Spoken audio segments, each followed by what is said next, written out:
మరోవైపు red book రాజ్యాంగం నిజంగా పరిస్థితి ఎలా ఉంది అని అంటే రెడ్ బుక్ రాజ్యాంగం వెర్రి తలలు వేస్తా ఉంది. నిజంగా రెడ్ బుక్ రాజ్యాంగం వెర్రి తలలు వేస్తా ఉంది. నిజంగా ఆశ్చర్యం చెప్తా చూడండి ఒకసారి. వీరిదే రాష్ట్ర ప్రభుత్వం. ఇది బాగా వినండి నేను చెప్పేది. వీరిదే రాష్ట్ర ప్రభుత్వం. వీళ్ళే ప్రభుత్వంలో ఉన్నారు. గత 19 నెలలుగా వీళ్ళే ఉన్నారు. కల్తీ లిక్కర్ ఫ్యాక్టరీలు రాష్ట్ర వ్యాప్తంగా వీళ్ళు పెట్టినటివి. ఎక్కడ పడితే అక్కడ వీళ్ళ ఎమ్మెల్యే క్యాండిడేట్లు, వీళ్ళ మంత్రులు, వీళ్ళ పలుకుబడి కలిగిన తెలుగుదేశం పార్టీ నాయకులతో ఈ లిక్కర్ ఫ్యాక్టరీలు నడుపుతా ఉన్న వాళ్ళు ఫోటోలు ఎక్కడ పడితే ఎక్కడ కనిపిస్తాయి. ఆ ఫోటోలు చూపించమా ఒకసారి.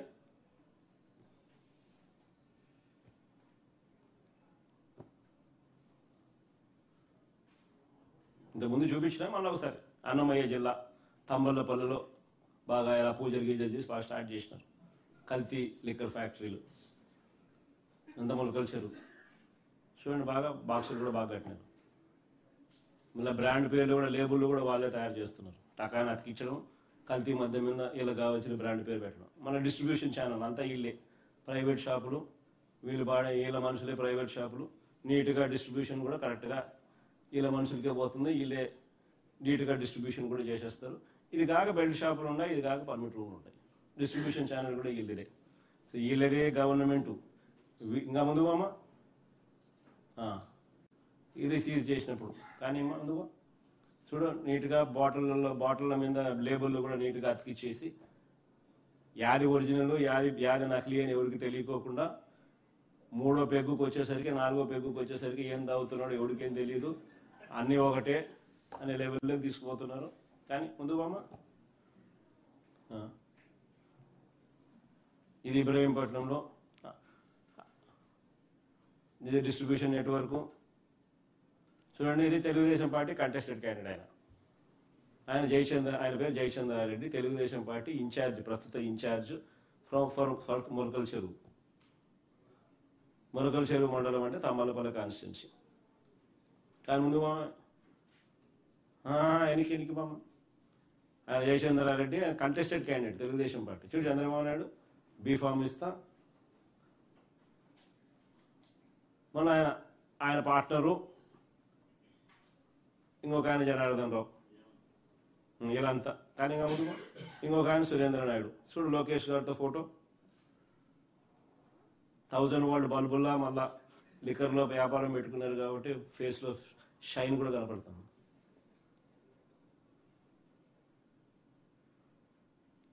ఆయన ఆ ప్రాంతానికి చెందిన మంత్రి. ఆయన పక్కన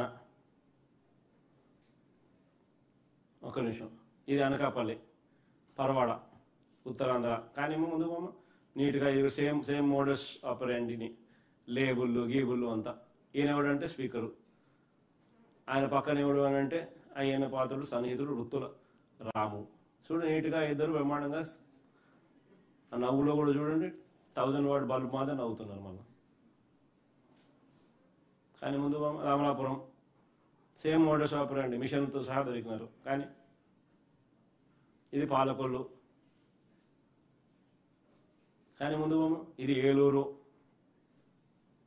ఇది రేపల్లి, ఇది నెల్లూరు.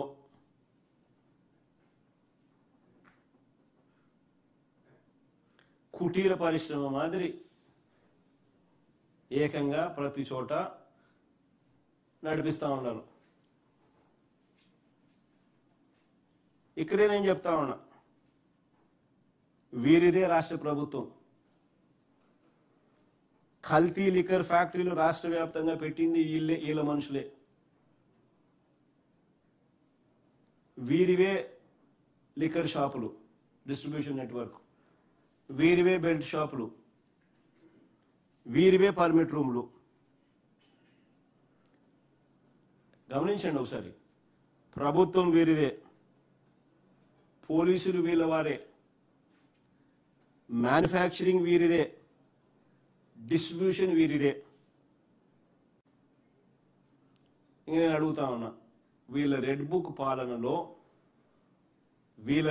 పాలనలో వీళ్ళు కాక ఇంకెవరైనా నడిపే ధైర్యం ఉందా? నేను అడుగుతాను. కానీ ఏం చేస్తున్నారు? మా జోగి రమేష్ని తీసుకుని పోయినారు. ఏమన్నా అన్యాయం? ఇది అన్యాయం కాకపోతే ఏంటంటే నాకు అర్థం కాదన్నా. మొలకల చెరువులు జోగి రమేష్ చేయించాడు, తీసుకుని పోయినాను నేను. వాడు చేసిన వాడు జయచంద్ర రెడ్డి అనేవాడు ఇద్దరికి అరెస్ట్ కాలే. వాళ్ళ తెలుగుదేశం పార్టీ కంటెస్టెడ్ క్యాండిడేట్. వాళ్ళ బావమూర్తి గిరిధర్ రెడ్డి అరెస్ట్ కాలే. వాళ్ళ పిఏ రాజేష్ ఇంతవరకు అరెస్ట్ కాలే.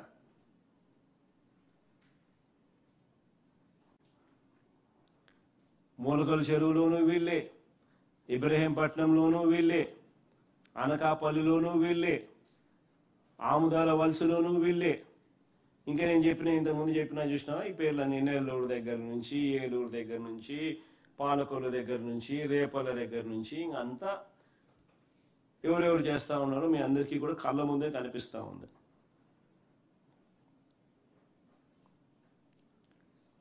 వీళ్ళే తయారు చేస్తూ,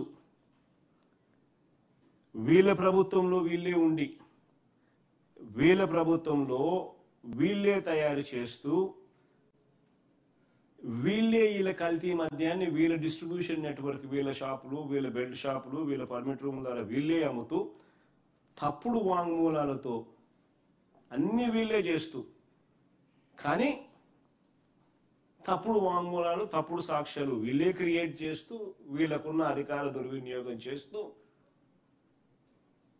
మాజీ మంత్రి జోగి రమేష్ని తీసుకొని పోయి వీటికంతా జోగి రమేష్ చేయిస్తున్నాడు అని అంటున్నారు. ఎక్కడికండి ఇది? ఈ మాదిరిగా నిజంగా దీన్ని కన్నా డెమోక్రసీలో దీన్ని కన్నా పర్మిట్ చేస్తే రేపు పొద్దున ఎవడన్నా బతకగలుగుతాడా? ఒక మాజీ మంత్రి పరిస్థితే ఇదే అన్నప్పుడు సామాన్యుని పరిస్థితి ఏంది? ఒకసారి అందరూ ఆలోచన చేయమని అడుగుతాను నేను. దొంగనే దొంగ దొంగ అంటున్నాడు, దొంగనే దొంగ దొంగ అంటున్నాడు. వీళ్ళే దొంగ, వీళ్ళే పోలీసులు, వీళ్ళే పబ్లిక్ ప్రాసిక్యూటర్లు, వీళ్ళదే ప్రభుత్వం, వీళ్ళదే వ్యవస్థలు. రాష్ట్రంలో జరుగుతూ ఉన్నది ఇదే. చివరికి జోగి రమేష్ను అరెస్ట్ చేసినారంటే, జోగి రమేష్ తమ్ముడిని అరెస్ట్ చేసినారని వాళ్ళ కొడుకు అంత రాజకీయాల్లో ఈ మధ్యకాలంలో ప్రైవేట్ మెడికల్ కాలేజీల ఉద్యమం వీటిలో ఆయన పార్టిసిపేట్ చేస్తున్నాడని, వాళ్ళ కొడుకు యాక్టివ్ అయినాడని చెప్పి వాళ్ళ కొడుకు మీద కూడా కేసు పెట్టాలి. ఇదే లిక్కర్ కేసు.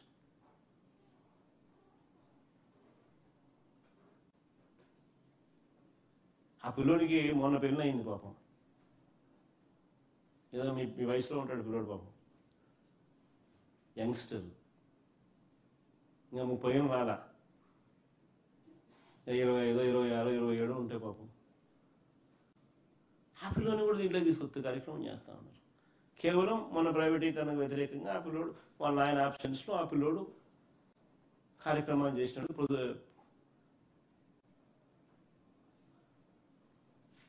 ప్రొసెషన్ కార్యక్రమం చేసినాడు అనే ఉద్దేశంతో ఆ పిల్లోని ఇరికిస్తూ ఉన్నారు.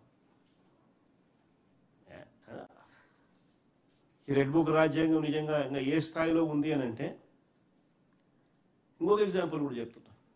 మాచర్లకు చెందిన మా పార్టీ సీనియర్ నాయకుడు 4 సార్లు ఎమ్మెల్యే అయిన పెన్నెల్లి రామకృష్ణారెడ్డి, ఆయనను ఆయన తమ్ముడు వెంకటరామరెడ్డిని, ఆశ్చర్యం ఏంటంటే వీళ్ళ హయాంలో, కేసు వివరాలు చూడండి, వీళ్ళ హయాంలో అంటే చంద్రబాబు నాయుడు ముఖ్యమంత్రిగా ఉన్న వీళ్ళ హయాంలో తెలుగుదేశం పార్టీకి సంబంధించిన వీళ్ళ గ్రూపుల తగాదాల వల్ల వాళ్ళు కొట్లాడుకొని వాళ్ళు చంపుకుంటే ఆ కేసులో ఇరికిచ్చేది మా ఎమ్మెల్యే క్యాండిడేట్ను, మా కంటెస్టెడ్ ఎమ్మెల్యే క్యాండిడేట్ ఇరికిస్తా ఉన్నారు. ఇంకా ఆశ్చర్యం ఏమిటో తెలుసా? టీడీపీలో రెండు వర్గాల మధ్య శత్రుత్వం వలన ఈ ఘటన జరిగితే ఇదే విషయాన్ని అప్పటి ఎస్పీ అంటే తెలుగుదేశం పార్టీ హయాంలోనే ఈ ఘటన జరిగినప్పుడు ఘటన జరిగిన రోజు మరుసటి రోజు ఎస్పీ పోయి స్థానిక ఎస్పీ పోయి ఎస్పీ శ్రీనివాసరావు మీడియా సాక్షిగా ఏమన్నాడు ఒకసారి చూడండి మీరే.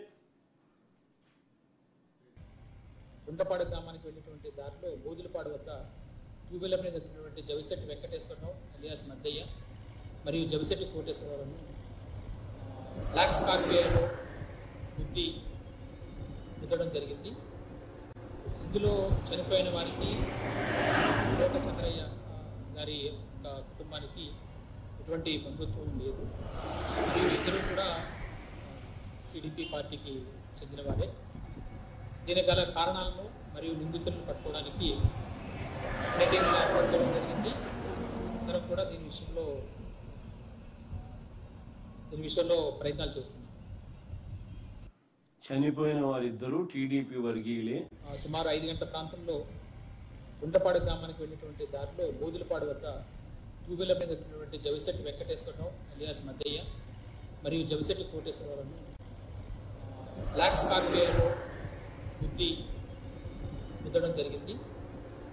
ఇందులో చనిపోయిన వారికి కోట చంద్రయ్య గారి కుటుంబానికి ఎటువంటి బంధుత్వం లేదు. మరియు ఇద్దరు కూడా టీడీపీ పార్టీకి చెందిన వారే. దీనికి గల కారణాలను మరియు నిందితులను పట్టుకోవడానికి టీమ్స్ ఏర్పాటు చేయడం జరిగింది. అందరం కూడా దీని విషయంలో ప్రయత్నాలు చేస్తున్నాం. ఆశ్చర్యం ఏమిటో తెలుసా, ఇదే విషయాన్ని అప్పటి ఎస్పీ శ్రీనివాసరావు మీడియా సాక్షిగా చెప్పడమే కాకుండా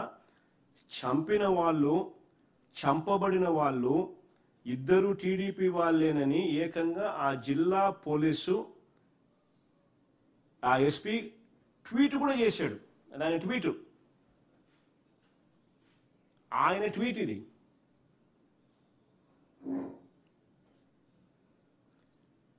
ట్వీటే కాదు, ఇంకా ఆశ్చర్యం, మరుసటి రోజు ఈనాడు పేపర్లో కూడా అదే రాశాడు. ఆధిపత్య పోరులో ఇద్దరు టీడీపీ నేతలు దారుణ హత్య, పల్నాడు జిల్లాలో ఘటన, మాటేసి కారుతో దాడి. ఆ పారాగ్రాఫ్ చదవండి. పల్నాడు జిల్లాలో ఆధిపత్య పోరులో ఇద్దరు తెలుగుదేశం పార్టీ నేతలు బలయ్యారు. అదే పార్టీకి చెందిన మరో ఇద్దరు వారిని దారుణంగా హత్య చేశారు. ఇది వాళ్ళ గజెట్ పేపర్, అది వాళ్ళ ఎస్పీ ట్వీటు.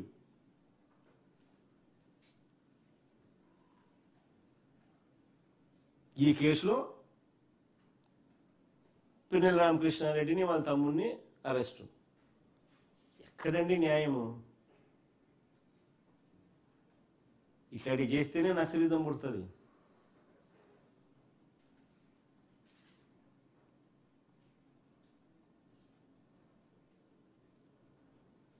ఎక్కడైనా న్యాయం ఉందా, ధర్మం ఉందా, ఏమైనా ఉందా అసలు?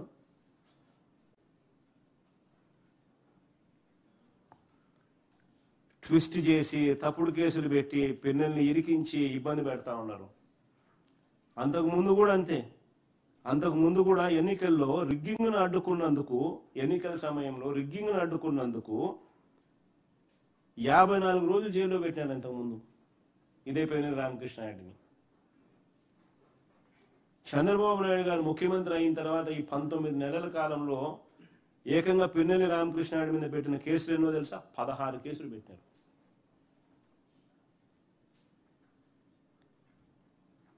ఏముందండి ఇది? అసలు చంద్రబాబు నాయుడు రెడ్ బుక్ రాజ్యాంగం ఇంకా ఎంత దారుణంగా ఉంది అని అంటే, విశాఖపట్నంలో మా పార్టీకి చెందిన విద్యార్థి నాయకుడు, చిన్నపిల్లోడు, విద్యార్థి నాయకుడు, ఆ పిల్లోడు విశాఖపట్నంలో మా పార్టీకి చెందిన విద్యార్థి నాయకుడు కొండారెడ్డి అని, విశాఖపట్నంలో విద్యార్థి నాయకుడు, ఆయనను కూడా ఇదే మాదిరిగా దొంగ కేసుతో అరెస్ట్ చేసినారు. ఆశ్చర్యం ఏం తెలుసా? ఆ కేసు చూడండి. అసలు ఆ పిల్లని పాపం విద్యార్థి అని కూడా చూడకుండా, స్టూడెంట్ అని కూడా చూడకుండా గంజాయి కేసు పెట్టినారు. ఆశ్చర్యం ఏం తెలుసా కేసులో? రైల్వే న్యూ కాలనీలో పట్టుకున్నామంటూ ఎఫ్ఐఆర్ రాసినారు. రైల్వే న్యూ కాలనీలో పట్టుకున్నామంటూ ఎఫ్ఐఆర్ నమోదు చేసినారు. ఆశ్చర్యం ఏమిటో తెలుసా? తీరా తన ఇంటి దగ్గరే దగ్గరలో ఉన్న టిఫిన్ సెంటర్కు కొండారెడ్డి వెళ్తుండగా మద్దిలపాలెం వద్ద అడ్డగించి మరీ అదుపులోకి తీసుకున్నట్టు సీసీ కెమెరా ఫుటేజ్ ఉంది. ఇంకా ఆశ్చర్యం ఏమిటో తెలుసా? తీసుకొని పోలీస్ స్టేషన్కు తీసుకొని పోయినట్టు కూడా సీసీటీవీ ఫుటేజ్ ఉంది. ఇంకా ఆశ్చర్యం ఏమిటో తెలుసా? పోలీస్ స్టేషన్లో ఆ పిల్లోని పెట్టుకొని ఆ పిల్లోని బైక్ 14 కిలోమీటర్లు తీసుకొని పోయినారు రైల్వే న్యూ కాలనీ లేకి. ఆ బైక్లో జీపీఎస్ ట్రాకర్ ఉంది కాబట్టి పోలీస్ స్టేషన్ నుంచి అక్కడికి బైక్ పోయినట్టు జీపీఎస్లో ట్రాక్ అయింది. తీసుకొని పోయి ఆ పిల్లోడు అక్కడ అరెస్ట్ బుక్ చేసి అక్కడ గంజాయి అని చెప్పి గంజాయి దొరికిందని ఆ పిల్లోని అక్కడ అరెస్ట్ బుక్ చేసినారు. ఈ మాదిరిగా చేస్తే వ్యవస్థలు బతుకుతాయని అడుగుతా ఉన్నా. ఒక చిన్న పిల్లోని పట్టుకొని ఇరికిచ్చే కార్యక్రమం, లైఫ్ను రూయిన్ చేస్తున్నామన్న కనీసం ఏమాత్రం కూడా కనీసం కొద్దిగా గిల్టీ కాన్షియస్ కూడా లేకుండా జడ్బుక్ రాజ్యాంగం. వీళ్ళే కాకుండా ఇంకా అడుగులు ముందుకు వేస్తే వీళ్ళే కాకుండా ఇప్పటికే మా పార్టీకి చెందిన ఎంతో మందిని అన్యాయంగా జైలుకు పంపించారు. లేని లిక్కర్ కేసును సృష్టించి చంద్రబాబు నాయుడు అనే వ్యక్తి బెయిల్ మీద ఉన్నాడు లిక్కర్ కేసులో. ఆ కేసును నీరు గార్చేందుకు తన పాలసీ వల్ల తాను రాష్ట్రం నాశనం అయిపోయి తాను లూటీ చేసినాడు అనేది ఏదైతే తన మీద కేసు ఉందో ఆ కేసును నీరు గార్చేందుకు మధ్యలో ఉన్న మా గవర్నమెంట్ పాలసీని తప్పుగా చూపించేందుకు చంద్రబాబు నాయుడు తాపత్రయపడతా ఉన్నాడు. ఎందుకనంటే అప్పుడు చంద్రబాబు నాయుడు సేమ్ పాలసీని ఇప్పుడు మళ్ళీ ఇంప్లిమెంట్ చేస్తూ ఉన్నాడు. సో ఇప్పుడు ఇంప్లిమెంట్ చేసే పాలసీని జస్టిఫై చేసుకునేదానికి, అప్పుడు తాను అప్పుడు తన మీద పెట్టిన కేసును కొట్టేయించుకునేదానికి మధ్యలో ఉన్న పాలసీని తప్పుగా చూపించే కార్యక్రమం చేస్తా ఉన్నాడు. ఆయనది ప్రైవేట్ షాపులు, ప్రైవేట్ మాఫియా, ప్రైవేట్ కథ. మన ఈ గవర్నమెంట్ షాపులు, రిస్ట్రిక్టెడ్ టైమింగు, అన్ని రిస్ట్రిక్షన్స్. సో ఈ పాలసీ మళ్ళీ తీసేసినాడు, మళ్ళీ ప్రైవేట్కి వచ్చేసినాడు. సో మళ్ళా డిస్ట్రిబ్యూషన్ అయిందే, మ్యానుఫ్యాక్చరింగ్ అయిందే, మళ్ళీ అన్ని స్కాములు అయినాయి. సో దీన్ని ఫెసిలిటేట్ చేసుకునేందుకు